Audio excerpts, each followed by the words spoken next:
I'm so happy to see you. Thank you. So good to see you too. It's been a while, but Yeah. you lighten up my world anyway, just watching you on Instagram. Oh, well, you are a blessing. I have to tell you guys, I was doing a show in North Carolina, and anytime you're doing a show outside of your comfort zone or outside of your area where you know a lot of people, it's always great to meet people, but you never know how you're going to be received. And this lady is a star in North Carolina. She's a star all over the world, but she's definitely, a hometown treasure.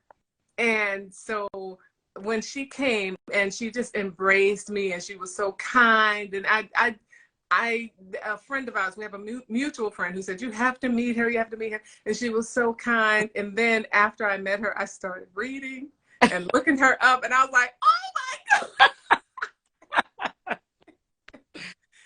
So I'm happy to see you. I'm glad you're taking the time to share with our audience today. Sure. Thank you for having me. So I do what some people were talking about your kids. I want to know, since you have all these titles, and I told them all about every title that you have, I want to know, how did you manage that when you were raising kids? Did you have to did you decide, oh, I'm not going to do that for now? Or how did you do that? That's a good question. So when my boys were younger, my role as mom to them was different. They needed me more, I think, in the guidance of what they were dreaming to become. So that my young boys actually did commercials, and were involved in sports. I love football. They were involved in everything that really was their heart's desire. I think that it's important for all of us to realize that you're continually growing. And so as you're growing between the ages of children, of your marriage, of your familial relationships, that you have a designated role. Sit in that role and be patient. And everything that you wish to become and you wish to be will be in the time that it's supposed to happen. So you had to be patient about some things. I did. Listen, my children wrote a book. It's called My Grandma's Backyard. It's another thing, right? Uh-huh. And with my mom, we actually wrote the song that goes with the book. But I was not like the primary singer. So really, people didn't know that I sing. But that wasn't important. And that's the other thing you have to realize, what your role is in the moment that you're sitting in. It wasn't important that they knew I was this major singer, had, traveled and done things. What was important is that they understood the message that the book was giving and that these boys were representing. I think, again, as I said before, it's so important for us to understand the role that we play in the moment that it's needed, as opposed to trying to say, it's my turn, it's my season. The season will come. At that moment, it was for them, not for me. Wow. And do you feel that you're reaping the benefits of making that sacrifice now? Yeah, and you know what, Angela? It wasn't a sacrifice. It was a joy. It was a privilege to be able to stand in that space of really, I was more like their, I don't want to say I was mommy, let me be very clear, but I was mentoring them, right? I was sharing with them the importance of being able to stand up in front of people and speak, being able to respond to questions, just being able to be agile in a space with children who were just like them. We were trying to share that they were not extraordinary. They just did something because they're ordinary people. Wow. Are they artists now? One actually. What have you done? No. So this is a really good question, because one on to play the saxophone really, really well, and very musical. And then the other one is very much socialist, if you will. He's a very a good people person. And both of them one of them just actually graduated from college. That's a major, minor in French and business. And the other one is a geology major in college. Geology. So they're actually following in your footsteps also in being sort of unconventional. Correct. But you know what? My kid, my youngest, his name is William, loved rocks when he was little, loved them. And as he was navigating through college, trying to figure out what he wanted to do, eventually I just said, go back to what you love. This goes true for everyone. Go back to what gives you joy. And in fact, that was, look, that rock tumbler that kept us up all at, night hours of the night. But nonetheless, the rocks. So now he's studying that. It was the rocks. Yes, the rocks. We do have to pay attention to the things our kids are drawn to. And not what we want them to be. Absolutely. Right? So, and they'll tell us that they will tell us immediately, right? Yeah. I had to do a self-tape, and it was a few nights ago, and we usually do self-tapes here when my son goes to sleep, which is usually around 7 or 8, and then we kind of do my beat and my clothes and set up and let's do our self-tape, So, but it was later this night, and he, for some reason, could feel that we were not upstairs where we're supposed to be, and he's only 4. He came down to the basement, and we were like, and we knew we weren't going to get him to go back to bed. So we said, okay, you can sit here, but you have to be quiet. And he sat and watched, and I could see it in his eyes. Not that he was going to be an actor. I don't see that. But I could see in his eyes that something about that process was, because he was like, Mommy, if you move a little bit, he's 4, he's telling me where to stand. And children know. Yes. They actually know. When I was recording some of my albums, we would play it back, and they would listen and go, I don't like that, or Mommy, did you consider this? And I'm like, dude, you're like 4. What are you talking about? Right, exactly. But they know.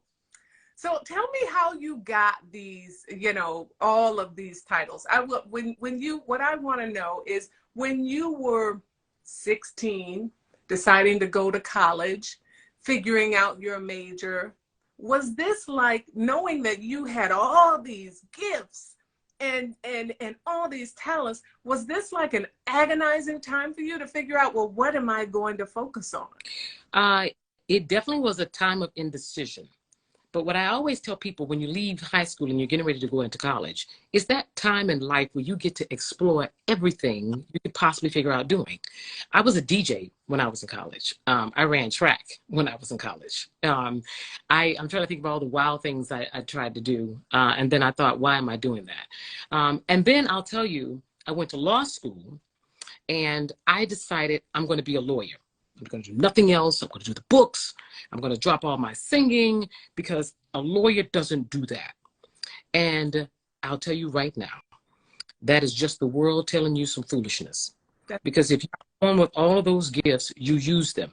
In my first year of law school, I had the worst grades I ever had in my schooling.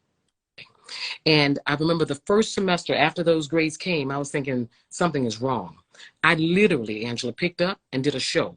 I went to Boston College Law School. I went to the undergrad and auditioned for one of their shows, got in it, and my grades went.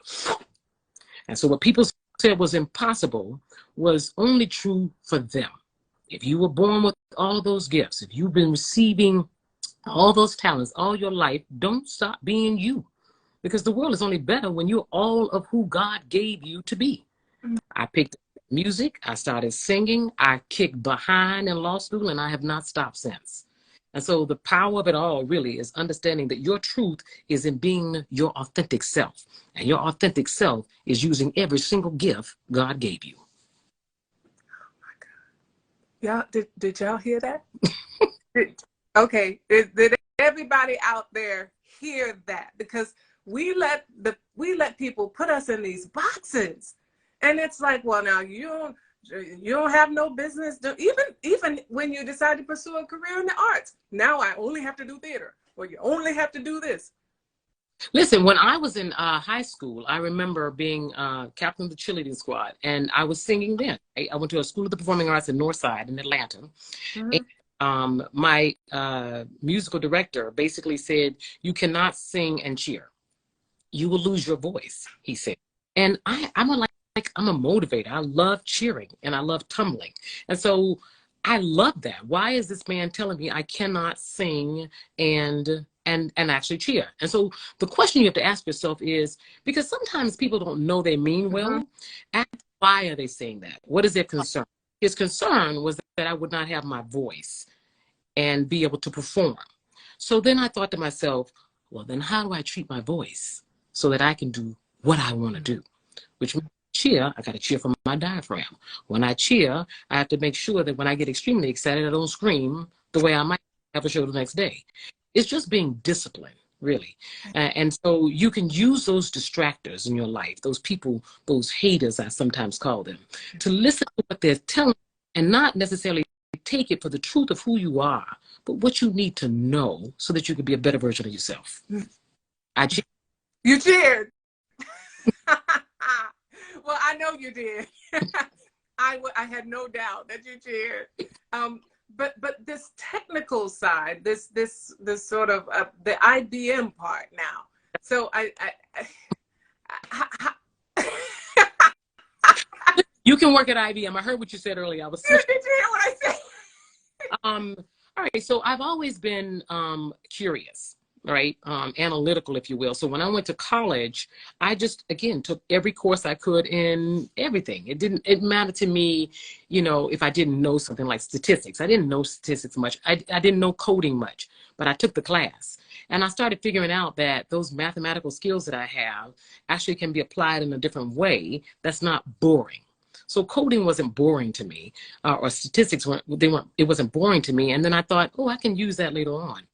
I'm a technology lawyer because I like to figure out stuff, and I like to help people, you know, scientists, engineers, whoever, figure out how it is that they're doing what they're doing.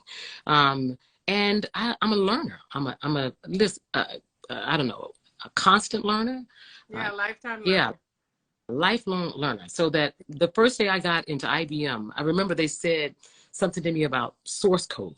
I had no idea what that was. I went to the library, and I sat in the library, and I just read until I understood it. We have to always be in this, we have to be hungry for knowledge, right? Yes. So I always tell kids, especially if I'm teaching actors, I always tell them one of the main things you can be that'll increase your success is to be curious about everything. Mm-hmm. Yeah. And in every aspect of your life, whether it's with your family, right? I was curious what it meant to be a mother, right? I was curious about when in musical theater, you know, why are they wearing that particular shoe? What does that do for them, right? Mm-hmm. Always curious. And it doesn't mean that when I find the answer, I'm going to do it. I'm just in a manner to be more informed about the decision that I'm going to make about my life. Yes. So when you decide to pass on something, it's not out of fear, it's not out of staying in a box, it's out of getting all the knowledge and saying, that one's not for me. Exactly. I don't see much to pass on, but No, but that's key too, because then that's how you're able to decide what is for you. I was sharing with someone today, I feel like we're in this world of stealership where we're always trying to steal someone else's identity to become important, to feel important. And if we just took the time to figure out what actually works for us, we would make a difference, because it would be so boring if everybody was alike. But it becomes so stagnant around here when everybody is trying to be like everybody else instead of just being themselves. You can be an influencer, but be you in the process of doing that, as opposed to trying to look like her, right? Speak like them or sing that. Let me tell you about you. This is what I loved about you. You came to North Carolina and you did this amazing role playing Billie Holiday. And I love Billie Holiday. And I said, I wonder, is Angela going to be herself? If she's going to give us Billie, but not lose herself. And the beauty of what you did in that role is you gave us you. So that I knew you gave me Billie, but I didn't lose you in the process.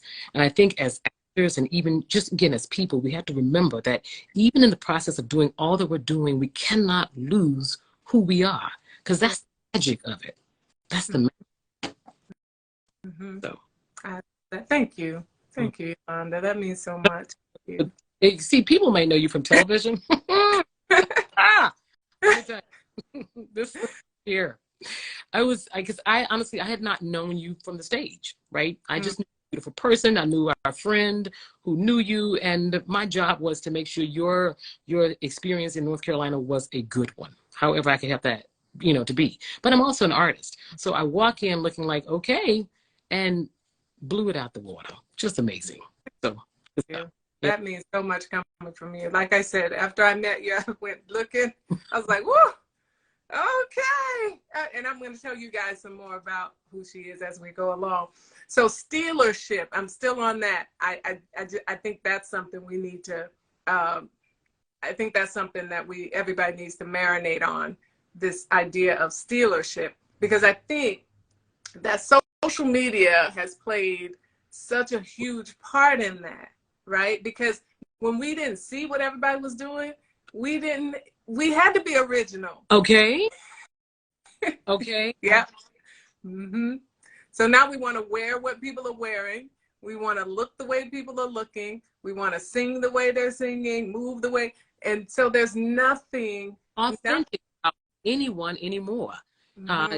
Well, honestly, I was like you doing these self tapes, and now they've gotten to the point where they ask you to just say something different about yourself, and I think it's because everyone comes in trying to do like everybody else, and they're looking for different kinds of people, right? We have to figure out how, and I say we, and as a collective, especially in the artist community, how it is that we can drive people more to home base, right? To starting where they come from and then developing from there. It's the only reason why this industry, I think, is going to thrive, right? Because otherwise it's going to be boring. It's going to be so boring. They're going to be 20 Beyoncés and 20,000 Rihannas and 20,000, 20,000 Yolandas. Everybody's just going to be copying. And you know what I think too? I think we may just do it subconsciously now because it's a thing, the stealership. That's going to be in my head. Now I'm going to think about every time I make a hairstyle choice or anything, like, why am I choosing that one? But you know what? As long as the choice is derived from your experiences, derived from your beliefs, right? Your personal brand, right? Yeah. As long as it's from you and not because someone else said you should do it, then I think you're safe. And I think that's what people need to understand. Someone asked me about, how is it that you come up with your personal brand? And it's depending, basically, they said to me, on what other people think of you. And I said, bull, it's not. Your brand is based on what you think of you. And when you start from that premise, then you really can't go wrong and wonder, like, why have I, done all these albums or done these tours and I don't feel satisfied. I don't feel happy because it wasn't about you. It was about you buying somebody else's desire for you. The bravest thing that people can do is let go of their ego, right? Because your ego, which is what is basically everyone's manifestation of what they think you should, or how you should look, is what drives people mad. Let it go. Let it go. I heard someone long ago say that ego stands for edging God out. Edging God out. Woo! God gave you all these abilities and all these talents. Then why are you denying them? Why are you saying, no, I don't do that. I do her because she has more likes, right? Right? I need bigger breasts because that's what attracts the people. But that's not you. And so let go of your ego, right? And be you. That's me. That's why Yolanda Rabun is a singer and a dancer and an actor and a lawyer and working with youth and a mom and that's because that's what God gave me. So I use all of me to give back to the world. That's my challenge to everybody. Be yourself. Be yourself. Did you ever? No, clearly you didn't. How do you feel? What? How do you feel about the idea of a plan B? Because this is an artist's thing, if that didn't work out, I'm going to do this. Clearly that wasn't your thing. You just said, I'm going to do it all. But but how do you even feel about the idea of a plan B for those people out there that go, I want to be this, but I'm studying this just in case? You know what I say? How about just calling it a plan, right? As opposed to an alternative. How about it just be your plan? And as I said before, you need patience because you can't do everything at the same time, but you can do everything that you're destined to be or become. You just have to plan it so that when my children were young, I was not, touring. I was doing local plays, but I wasn't going about and touring because that was not my place in time. As they got older, then I had more opportunity to do different things. And so it was just always a part of my plan. I don't even think, as a matter of fact, until my kids got a certain age that I decided, you know what, I need to get an agent. It's time for me to go do commercials, right? I'm ready. And so part of the plan is, what are you doing in the wait? I think I said this to someone else. It's almost like, think about it on stage and you're in the curtains and you're waiting for you to go on. The stage, right? And you are going to go on that stage on and off. While you're waiting in the curtains for your time to shine, are you preparing yourselves, right? Are you doing what it needs to be the best dancer, to step in and do whatever? Or are you waiting and wondering why I'm not on the stage? You should have a plan so that when they call you, you're ready.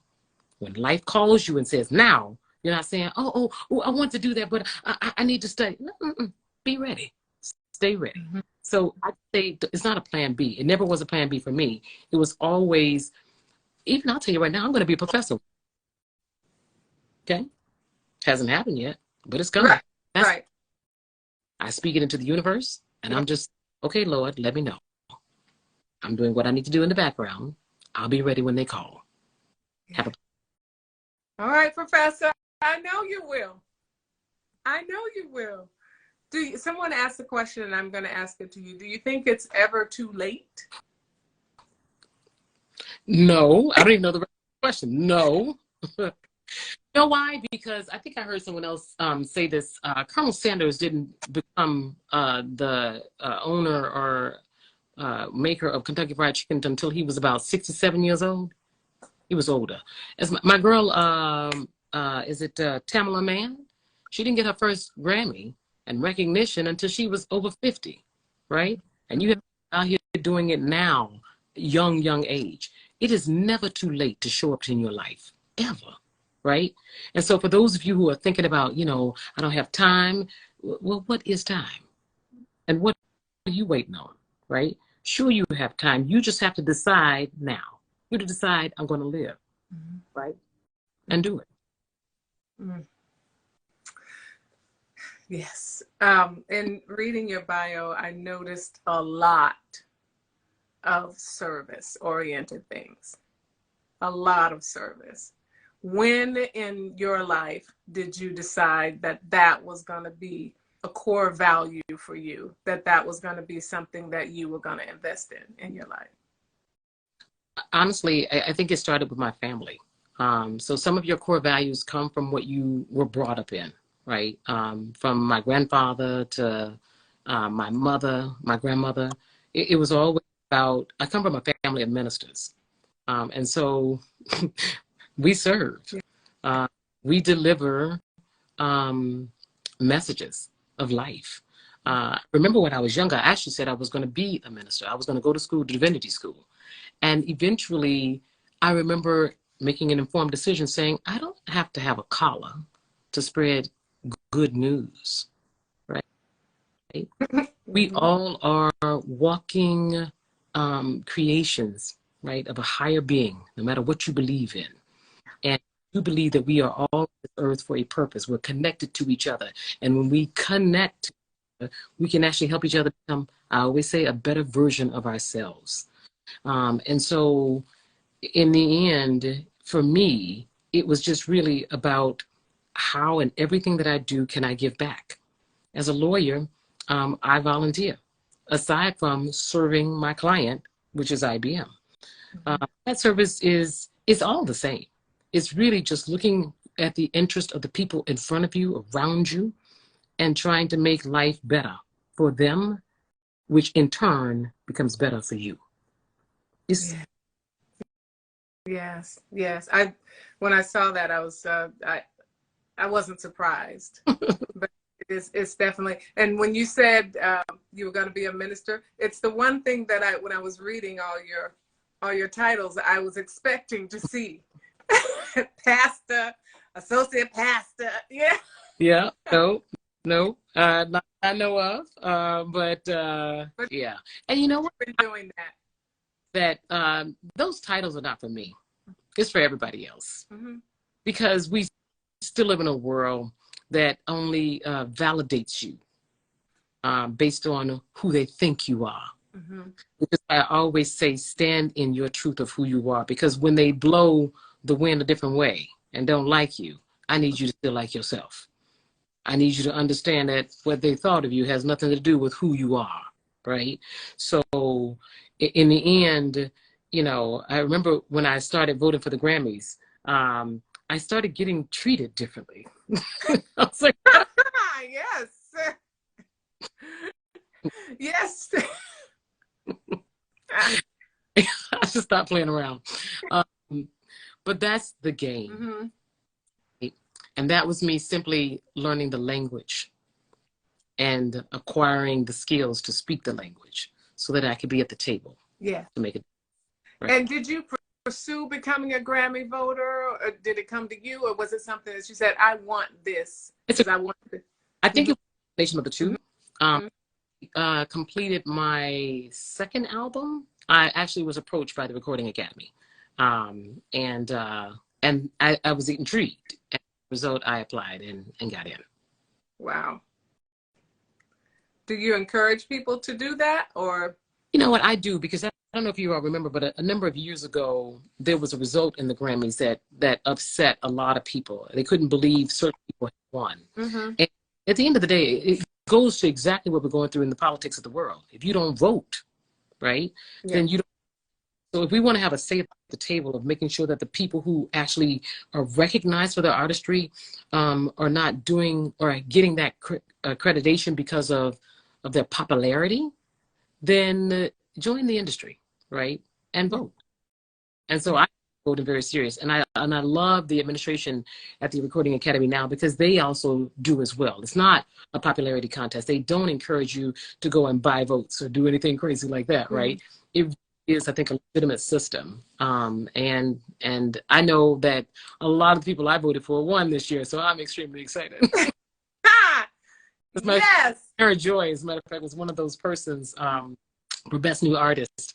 And I specifically picked that category for her because she's so refreshing. She's so new, so different, and yet throwback.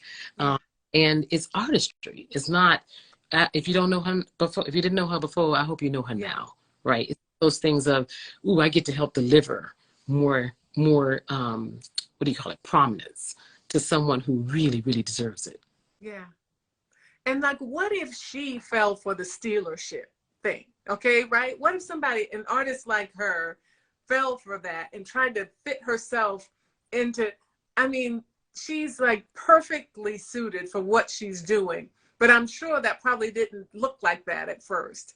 And you know what? Then my challenge to you is go find her and get her on your program, because I want you to answer that question.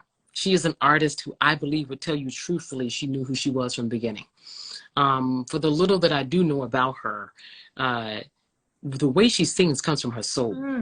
So it makes me feel that it was already a part of who she is. yeah.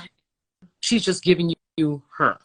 There are a number of artists in the industry, if you think about it, Angela, who have stopped singing, or at least just changed the way they did things because they were so hooked up into what everybody wanted them to be that it didn't make any sense for them to do that anymore.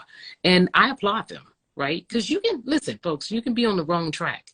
And when you realize that you're on the wrong track, get off. And you know, correct. Just get off. Get off. Yeah. People just, you know, people stuck in stealership is what the problem is, right? Because the world is a thief. That's part of it, right? Yeah. They are designed to take from you and make what it needs for itself to continue to thrive. That's just the world. But we remember, while we're in this world, that we have a purpose. And that purpose is be kind, love each other, right? Figure out how we can actually, in our different political views and our different races or sexuality, how we can still lift each other up. Because our time here is not forever. I don't know anybody who escapes death. No one. So while we're here, why not make a difference and help somebody smile or appreciate or feel good. We have that power. It starts with us. Just do it. Just do it. Right? Yes. Yes. So you're a motivational speaker. If you hadn't figured that part out, audience. I try. You know, it's so funny when I'm talking. Sometimes I just get on this roll, and I don't know where it starts or where it ends. I just feel like if I hit and meet one person where they are, my job is done, right? And that's true with my singing. That's true with even my lawyering. It's true with me being a mother, a wife. If there's one thing I do that at least helps you see what your next is, see how you can, you know, relook at something, and it's good for you, then my job is done. Yeah. You are a minister, my friend. I receive. Yeah. Yes, you don't have to seek out that title because it is yours. Label jars, not people. Yeah, that's right. So we just have a little bit more time, and I'm so intrigued by this last portion of your bio, and I'm so excited about it too, because after listing all the things that you've done, you write "not done." That's my favorite part. Tell us. You're going to be a professor, yes. Okay, so tell us more. Every day I wake up and I say thank you. Thank you, God. It's an acknowledgement that I got to wake up, right? It's that sense of radical gratitude, right? Radical humility, that he didn't have to choose me, but he chose me. And that's why I always tell people, choose you, right? You were chosen that morning to get up and walk. You should choose yourself. And when you express that gratitude, then I feel like the heavens open up, and God is like giving me more. Have you ever been in a situation where, or at least I certainly have been, where a question came to me and I had no idea what the answer was, but like 5 minutes later, an email came in and gave me the answer. Phone call came, or a person came in the door and was right there with me to give me what I needed. I feel like those are all divine interventions of God saying, I have everything that you're going to ever need to be everything you desire to be. Trust me. Trust me. And it's hard, right? Because this world ain't easy, right? This world will tell you you're not going to be who you're supposed to be. They will tell you you're not good enough. And that's in corporate America. That's in the musical industry. It's in it's everywhere. Theater. But you have to remember that your source, the person that woke you up, ain't them. Right? Those courses, that knowledge that you need, it comes. I mean, Angela, you did a one-woman show, right? And ask yourself, when you did that one-woman show, what did you need to be successful? And how did it come to you? Where did you get it from? I do a one-woman show now. It's on Nina Simone. It's called No Fear and Blues Long Gone. And we were so fortunate in 2019 to launch it. And sold out audiences. And I remember this thought. Everybody and their mama is doing Nina Simone. What makes you different? What makes the interpretation of what you bring to the table different? And I asked God, like, and I even I prayed and asked Nina, what's up? Am I the one? Yeah. Okay. And I was reinforced with the idea that every gift that you need to be able to do this role, I've already given it to you. You just have to sit there and look for it, listen for it, how to be disciplined to study and keep those words with you, to know the music. I produced that show. So I had to get on the phone and negotiate with her lawyers, the estate lawyers, about what music I was going to use. I had to get on the phone and negotiate with the people who were actually helping to produce and provide monies for the show.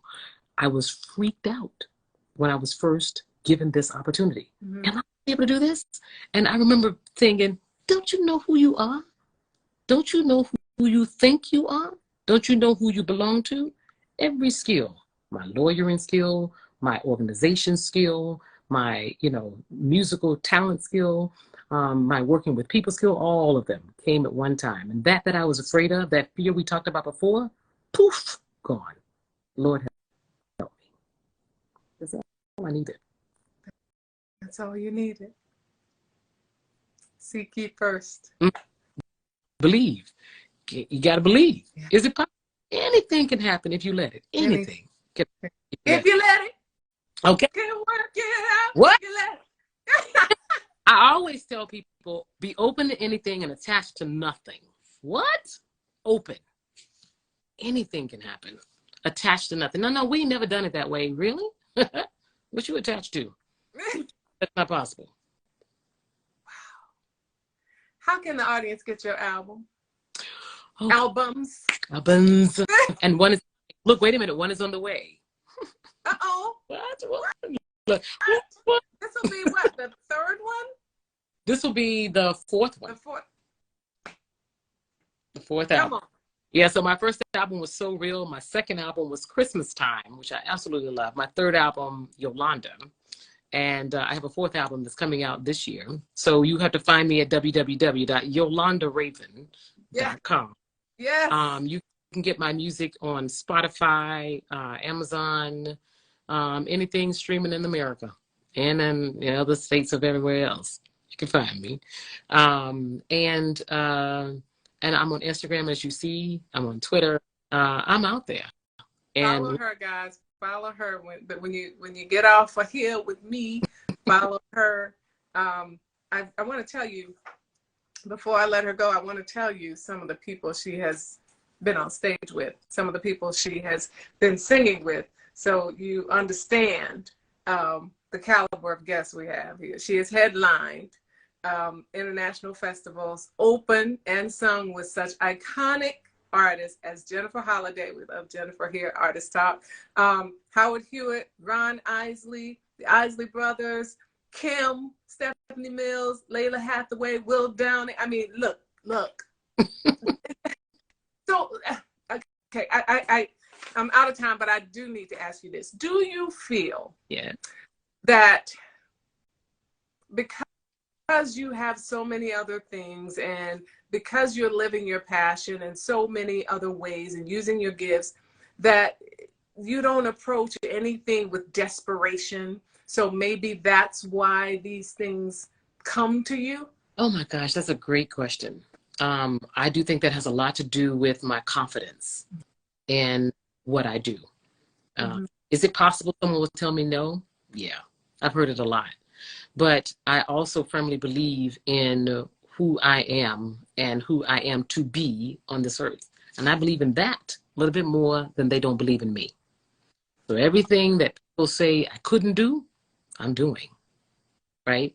And I'm not even in that manner of saying, if they could see me now, I hope you do, because I want to talk to you about how I did it. You can do it too, right? I'm actually rooting for you, right? I'm rooting for everybody else around me to be as successful as I am still becoming. Because that is what we were born to do, right? It says you're either born with greatness, right? Or it's thrust upon you, right? So if you don't know that you are of divine creation, I'm here to tell you, you are. And so all the childhood trauma you might have experienced, all the put downs you might be going through now in your life, that is life. That can't change necessarily. But you have the ability to be an overcomer. You have the ability to actually take back your life, right? Somebody stole it from you. You living in the stealership life. It's time to steal your life back, right? And do you. Steal your life back and do you. You got a book working on? You got a book in there somewhere? And you know I do.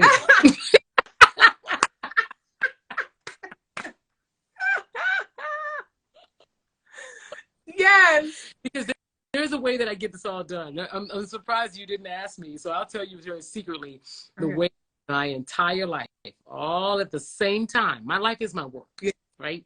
Everything I do, I get up to go to work every day, and that's my life. Yeah.